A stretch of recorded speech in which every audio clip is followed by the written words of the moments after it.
دوستو، بچوں کی پرورش والدین کی اہم ذمہ داری ہوتی ہے۔ عمران خان اور جمائمہ خان نے اپنے بیٹوں کی تربیت اور پرورش انتہائی خوبصورت انداز میں کی ہے۔ نواز شریف اور اس کے بیٹے حسن نواز کی غلط طریقے سے نماز پڑھنے کی ویڈیو وائرل ہونے کے بعد عمران خان کے بڑے بیٹے سلیمان خان سے بھی نہ رہا گیا اور سوشل میڈیا پر بڑا پیغام جاری کرتے ہوئے نواز شریف اور حسن نواز کو مسلمانوں کے لیے بڑا فتنہ قرار دے دیا۔ عمران خان کے بیٹے سلیمان خان کا مکمل نماز پر بیان جانیے اس ویڈیو میں۔ نماز میں اللہ سے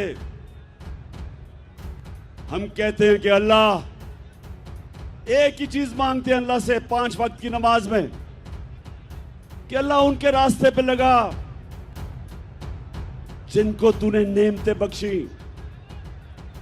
ان کے راستے پہ نہ لگا جو تباہی کے راستے پہ نکل گئے۔ دوستو، سلیمان خان نے سوشل میڈیا پر کہا ہے کہ یہ تو اللہ کی ذات جانتی ہے کہ اللہ تعالیٰ کس کی نمازوں کو قبول کرتے ہیں، لیکن بظاہر نواز شریف اور اس کے بیٹے حسن نواز کو نماز پڑھتے ہوئے دیکھ کر یہ لگ رہا ہے ان دونوں کو اس ایج میں بھی نماز پڑھنے کی ترتیب تک کا پتہ نہیں ہے۔ حسن نواز کس طرح کی نماز پڑھ رہا ہے جس نے رکوع کے بعد سجدہ تک ادا نہیں کیا۔ ان کو نماز پڑھتے دیکھ کر مسلمان کہتے ہوئے بھی مجھے شدید دکھ اور صدمہ ہو رہا ہے۔ مجھے نہیں لگتا یہ لوگ مسلمان بھی ہیں جنہیں نماز تک کا طریقہ پتہ نہیں۔ اور دوسری طرف عمران خان نے ہماری اس طرح تربیت کی ہے کہ ہم اللہ کے فضل سے 5 وقت کی نماز پڑھتے ہیں۔ ہمیں دل و جان سے شوق ہے اسلام سے اور ہم قرآن پاک بھی پڑھتے ہیں اور یہ ہمارے والد کی تربیت ہے۔ دوستو، اس حوالے سے اپنی رائے کا اظہار کامنٹ سیکشن میں دے۔ ویڈیو اچھی لگے تو لائک اور شیئر کریں اور اس چینل کو سبسکرائب کریں۔